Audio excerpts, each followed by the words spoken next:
Queridos hermanos, estamos celebrando este cuarto domingo del tiempo de Pascua, Domingo del Buen Pastor. También se suele hacer este domingo la Jornada Mundial de Oración por las Vocaciones, o sea que está muy emparentado a esta imagen de Jesús el Buen Pastor y de ese encargo que Jesús dejó a sus apóstoles y a los sucesores de estos de guiar el rebaño a él encomendado.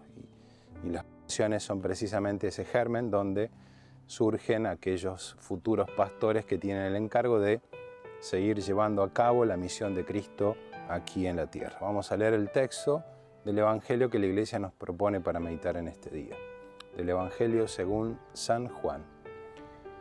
Jesús dijo: Yo soy el buen pastor da su vida por las ovejas. El asalariado, en cambio, que no es el pastor y al que no pertenecen las ovejas, cuando ve venir al lobo las abandona y huye, y el lobo las arrebata y las dispersa. Como es asalariado, no se preocupa por las ovejas. Yo soy el buen pastor, conozco a mis ovejas y mis ovejas me conocen a mí. Como el Padre me conoce a mí y yo conozco al Padre y doy mi vida por las ovejas. Tengo además otras ovejas que no son de este corral y a las que debo también conducir. Ellas oirán mi voz, y así habrá un solo rebaño y un solo pastor. El Padre me ama porque yo doy mi vida para recobrarla. Nadie me la quita, sino que la doy por mí mismo. Tengo el poder de darla y de recobrarla. Este es el mandato que recibí de mi Padre. Palabra del Señor, gloria a ti, Señor Jesús. Queridos hermanos, como decíamos al comienzo, estamos celebrando este cuarto domingo de Pascua. La imagen del Evangelio nos presenta a Jesús, que habla de sí mismo como ese buen pastor que guía a las ovejas. Y Jesús da algunas características de este buen pastor. Dice: el buen pastor conoce a sus ovejas y ellas lo conocen a él, como el Padre lo conoce y conoce al Hijo.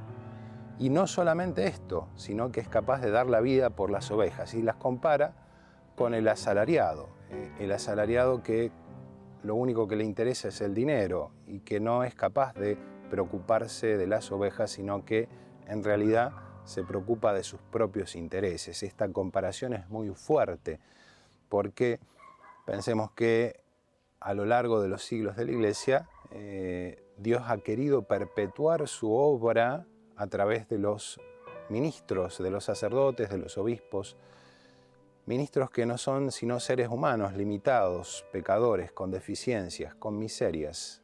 Y Dios ha querido hacerlo así, no quiso dejar este ministerio a los ángeles, seres puros y perfectos, sino que quiso dejarlo a los hombres, como lo sabemos muy bien en los apóstoles, como pensemos que fue Pedro el primer papa, y a pesar de sus miserias, Jesús lo confirma en su puesto, en su cargo. Tú serás Pedro y sobre esta piedra edificaré mi iglesia. Esto nos enseña que la obra no es de los hombres, sino que la obra es divina.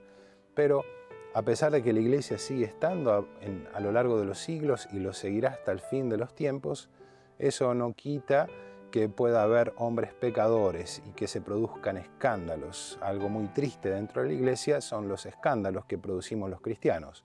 Todos los laicos, porque todos los bautizados tenemos la misión de vivir el Evangelio. Y si yo soy cristiano, pero no hago lo que predican mis labios, y en realidad estoy escandalizando a otro, que tal vez me ve ir a misa y después me ve haciendo comentarios, haciendo actitudes, negocios, un montón de cosas que no condicen con lo que Jesús nos dice.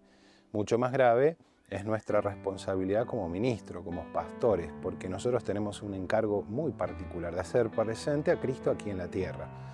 Si nuestra misión no es cumplida y si nosotros, en vez de ser pastores a imagen de Cristo, buen pastor, en el fondo nos convertimos en asalariados, que lo único que nos interesa es nuestro propio bienestar, nuestra propia salud, nuestra propia comodidad. Esa propia comodidad que muchas veces termina yendo en contra no solamente de lo que Cristo hizo y dijo y nos pidió que hiciéramos, sino también de las ovejas a las cuales nosotros tenemos que guiar, custodiar, proteger, enseñar. Jesús es muy claro y nos invita a verlo a Él como el buen pastor. Esta es la primera invitación del Evangelio, esa respuesta personal a Cristo, el buen pastor. Él siempre está dispuesto a salir a buscar la oveja perdida, esa imagen tal vez tan gráfica de ese buen pastor que se le pierde una oveja, deja a las 99 en el redil y va tras la que se ha perdido. Este es Jesús y esa tiene que ser nuestra actitud.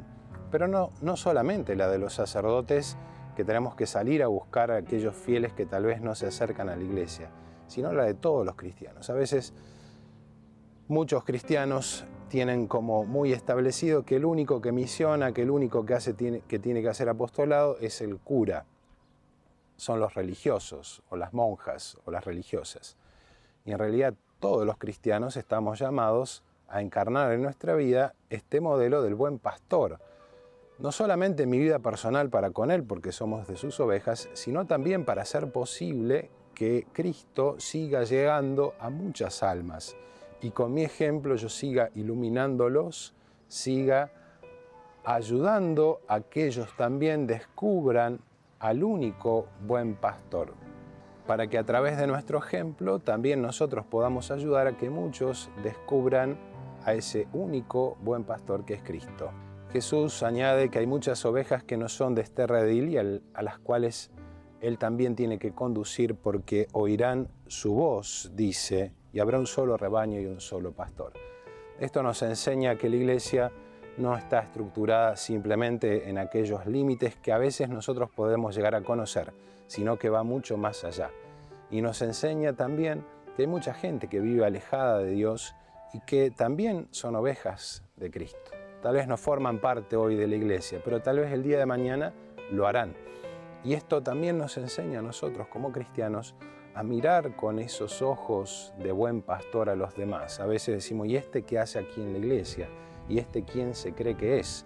¿Y este pecador? Y ahora lo veo acá. Nos surge espontáneamente, porque somos seres humanos y tenemos miserias, y a veces en esas miserias nosotros sabemos ver la paja en el ojo ajeno y no vemos la viga que tenemos en el nuestro. El Evangelio es una mirada misericordiosa del amor infinito que Dios nos tiene, y a saber mirar con esa misma mirada a los demás.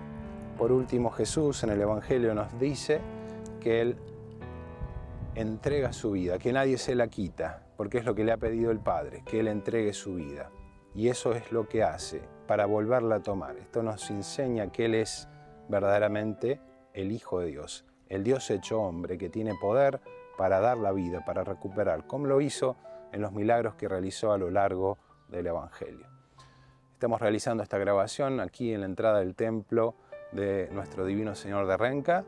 Este sábado 24 comenzamos la novena en honor a nuestro santo patrono, encomendándonos de manera especial para que el Divino Señor de Renca siempre nos ampare y siempre nos proteja. Aprovechemos a pedir su intercesión para que en este tiempo tan especial que nos toca vivir, de esta pandemia, de esta situación tan especial, el Señor nos libre y nos concede esa gracia que cada uno tiene en su corazón. Muy feliz domingo para todos y la bendición de Dios Todopoderoso, Padre, Hijo y Espíritu Santo, descienda sobre ustedes y permanezca para siempre. Amén. Muy feliz domingo y Divino Señor de Renca, ten misericordia de nosotros.